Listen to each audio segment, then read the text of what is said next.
Well, hello everyone. Welcome to Freedom International live stream. Roy and I would like to welcome you again and thank you for all your support, especially for, when you decide to share it, because it's important that what we deliver to you will also be shared to multitudes, because we're not doing this for nothing. We just wanted you to make sure that you get some really good and truthful education and then start acting on what you learned. And we welcome as well Matthew Errit and Matthew Errit or Matthew Errit. So however you want to say his name, he's okay with that. He's not fussy. And for Matt, you really have to make sure that you follow or go to the website risingtidefoundation.net as well as canadianpatriot.org. And of course, him and his wife Cynthia Chong is also in Substack. So subscribe in Substack and let me correct that spelling. Matthew Errit, and look for Matthew Errit and also Cynthia Chong. And to those who don't know, Matthew also has a book series, The Untold History of Canada. And also the Clash of Two Americas, volumes 1, 2, and 3. And I know that both of them continue to create classes on certain Sundays and sometimes on the weekend. And on the weekday. Yeah. So make sure that you really connect with him. I, for one, start to understand better and better on what's going on in the community, even within the so-called alternative media, because sometimes we don't know that right in the alternative media there's some type of infiltration or a fifth column working in it. And so that's why when I asked Matthew to come, we just had recently that conversation on the organ harvesting in China, and I have a gut feeling, plus my understanding of the fifth column, that there's something missing in what we did. Of course, there's not a lot to converse in a 1.5 hour, but I know that Matthew could bring some light to that. And we all know that there's some change in the monarchy, maybe a change for some people, but who knows? Hopefully it's a change for us and it will be for the better. So Matthew, we just want to take your lead and we'll follow also. And Roy and I would like to just be part of this conversation. And thank you again for everything that you do.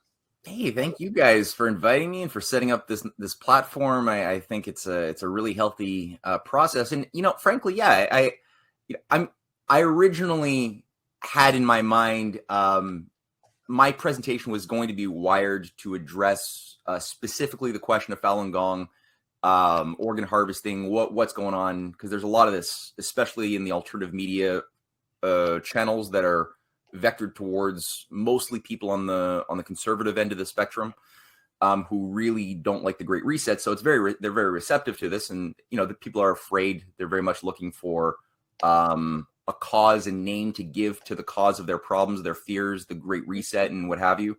So it's very much something that Westerners are ready. They're ripe to accept that the evil yellow people on the other side of the world who talk differently, they don't look like us, they're the cause of our problems. They're the godless commies that killed the Christians and all of this stuff. So a lot of this is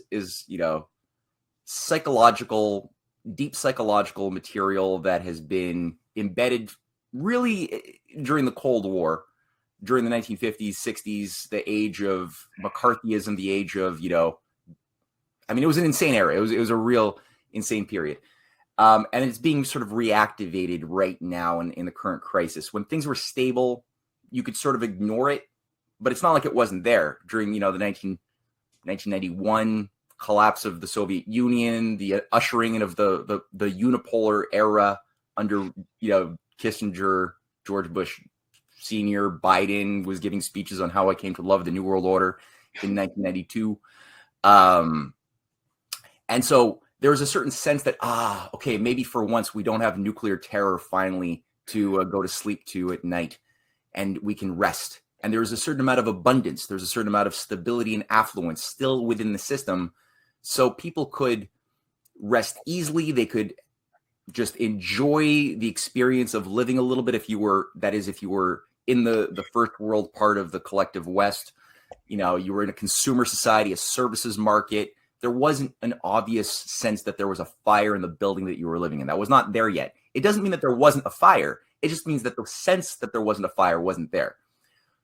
Now, a lot of the prejudices against Russia, against China that were built up in, like I said, the propaganda era of the CIA-controlled media complex of the 1950s, 60s, 70s, Project Mockingbird, all that stuff, that stuff didn't go away. All that trauma wasn't dealt with.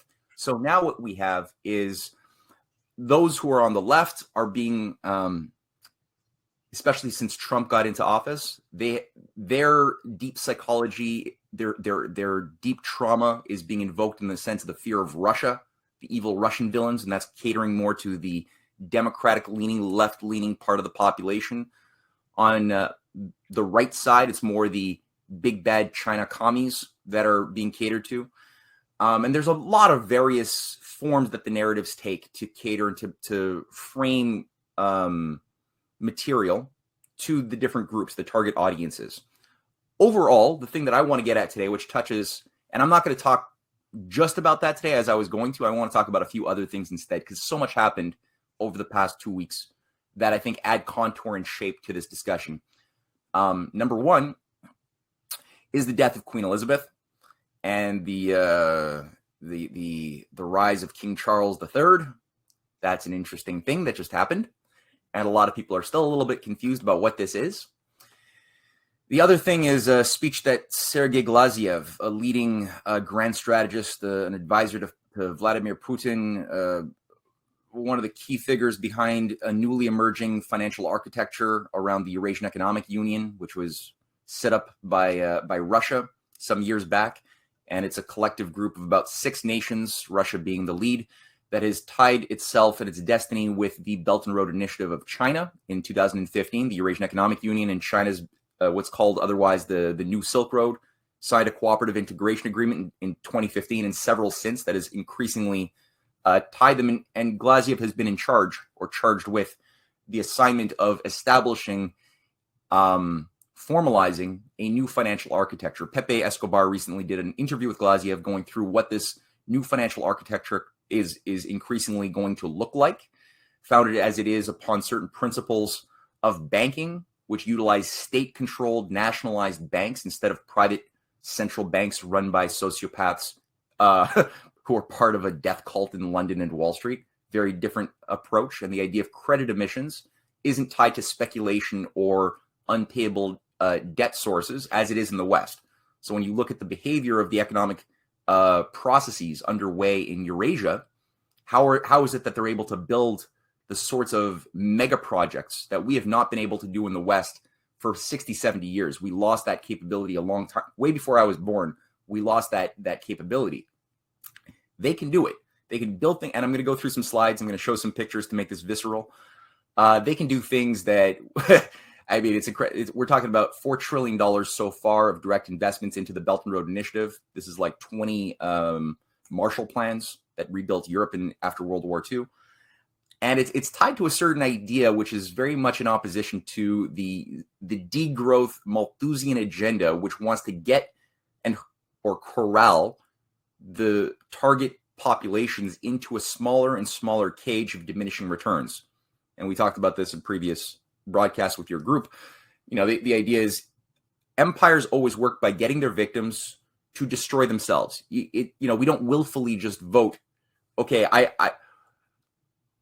who's going to commit seppuku because we're overpopulated? You want to do it? Yeah, I want to do it. No one does that. So the way that it's done is you try to create conditions of scarcity artificially, and this has been done since ancient Babylon. This has been done. You get the slaves to fight each other over an absence of food, so they fight for crumbs, and that way they're too busy killing each other to realize that they have a common enemy who's manipulating all sides.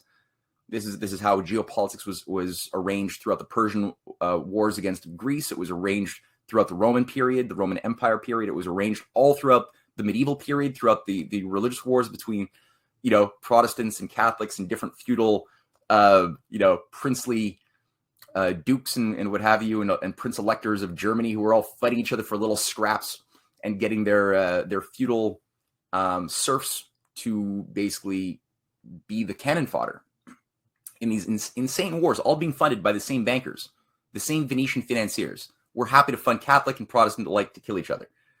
That's the entire from the moment Luther posted his edicts, his 92 edicts, all the way, throughout the 30 Years' War and beyond. That's the way it works. So, and even today in Ireland, right? I mean, it's you've got tentacles of gladio-fascist operations in all sides. Obviously, my sympathies are with the South, but at the same time, it is what it is. Like, people are being manipulated. Good people are being manipulated.